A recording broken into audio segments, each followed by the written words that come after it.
அரகரா சம்பவம் வீட்டுக்கு தான் போகணும். ஐயா அரகரா என்ன அரகரா?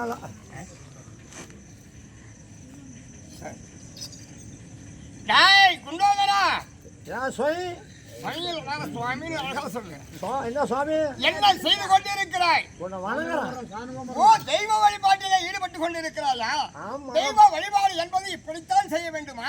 சாமி வரி சேர்த்து கோயில் நாங்க கட்டணும். ஆமா, நாங்க மண்டபத்துக்கு நாங்க செய்யறோம். ஆமா, நாங்க கும்பிட தான் கும்பிடுவோம், மாசத்துக்கு கும்பிட மாட்டோம். நீ வரி போட்டா தெரியல. ஏன்னா வரி நீ போட்டியா? இல்ல. நாங்க வரி சேர்த்துனா கோயில் கட்டணும். நீ கோயில் கட்டினியா? இல்ல. கும்பாபிஷேகம் நீ பண்ணியா? நாங்க போய் ஆயுர்வேதிக்கு வந்து நான் கும்பாபிஷேகம் நாங்க பண்ணோம். அந்த ஆயுள் கேள்வி தம்பி கொடுத்தோம். சாமி கும்பிட ஒன்று காசு தராங்களா? சாமி கும்பிட காசு வாங்குங்க.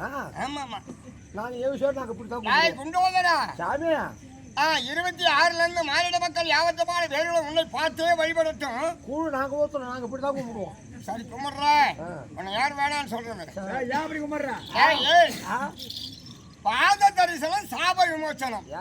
முகம் பார்த்தால் சுகம் கிடையாது. எந்த ஆலயத்துக்கு போனாலும் தெய்வத்தை முகத்தை பார்க்க கூடாது. முதல்ல போன உடனே பாதத்தை பார்த்து வணக்கம் செய்து விட்டு அப்புறம் தான் முகத்தை பார்க்கணும். அப்பதான் அருள் கிடைக்கும். சாமி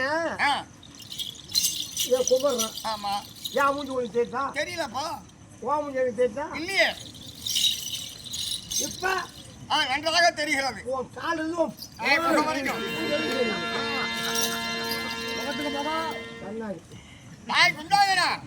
வழிபட்டது போதும். கேட்டதை கொடுப்பவரே இவர். யார் எப்பொழுது கேட்டாலும் இல்லை என்று சொல்லாமலே தட்டானந்த பேராமம் படைத்த கைலாசிவம். சாமியை காலையில் போய் நம்ம போயில கூட கூட மாட்டாங்க. சாமியா நான் கேட்கறது தரையா? கொடுக்கிறேன். நான் ஏழு முடிஞ்சு இல்லைன்னு சொல்லக்கூடாது. கண்டிப்பா தரேன். நான் என்ன கேட்க போறேன்? என்ன கேட்க போறேன்? போகுது. ஆமா, ஒரு கோட்டை தான் உனக்கு கூட. என்ன பரமசிவன் என்ன ஒரிசாப்பா வச்சிருக்கிறாரு? கேட்கிற உடனே கோட்டை கொடுக்கறதுக்கு என்ன பரமசிவம்?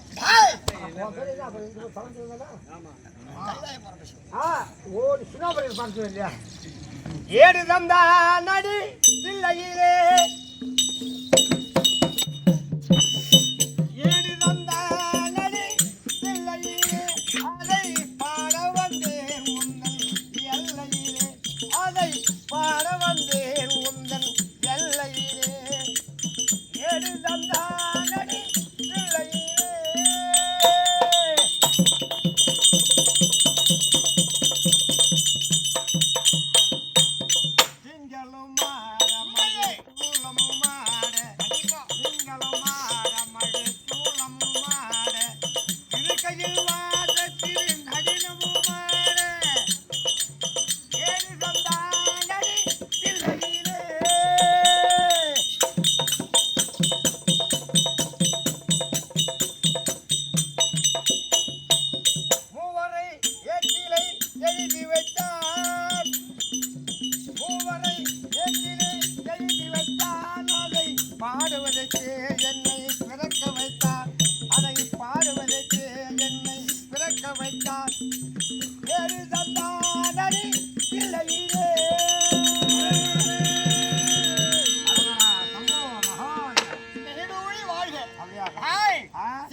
அப்படி என்று ஔவையார் வாழ்த்திய பொன்மொழி கேட்டார் போல் நமது பாதம் பணிந்தபடியினால் நீடூழி வாழும்படி ஆசீர்வாதம் அளித்திருக்கிறோம்.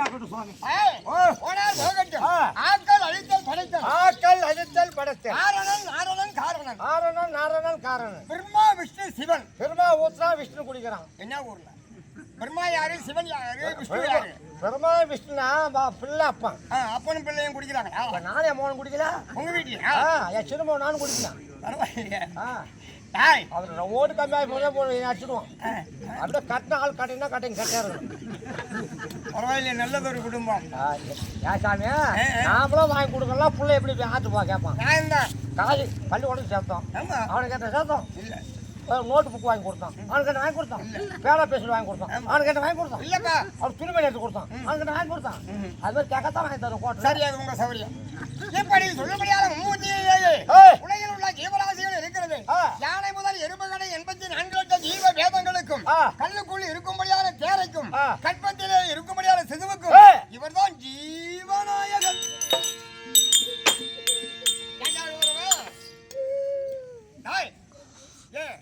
சாமி ஒரு கல் உள்ள தேர் இருக்கும். ஆமா. அந்த கல்லில் ஒரு சந்தா பொந்த வெடிப்பே இருக்கும். ஆமா. அந்த வேலை படி அனுப்பேன். சரி, கருவுல சிசு எந்த வேலை படி அனுப்பேன்? உள்ளே கரு வளர்கிறது.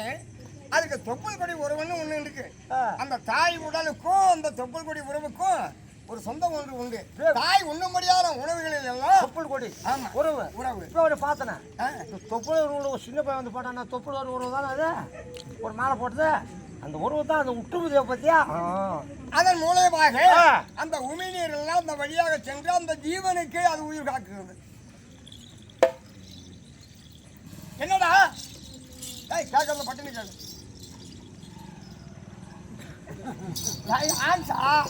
கையை வச்சு ஆன்சர் போட மாட்டார் இவரு. கஞ்சா தான் அடிப்பார்.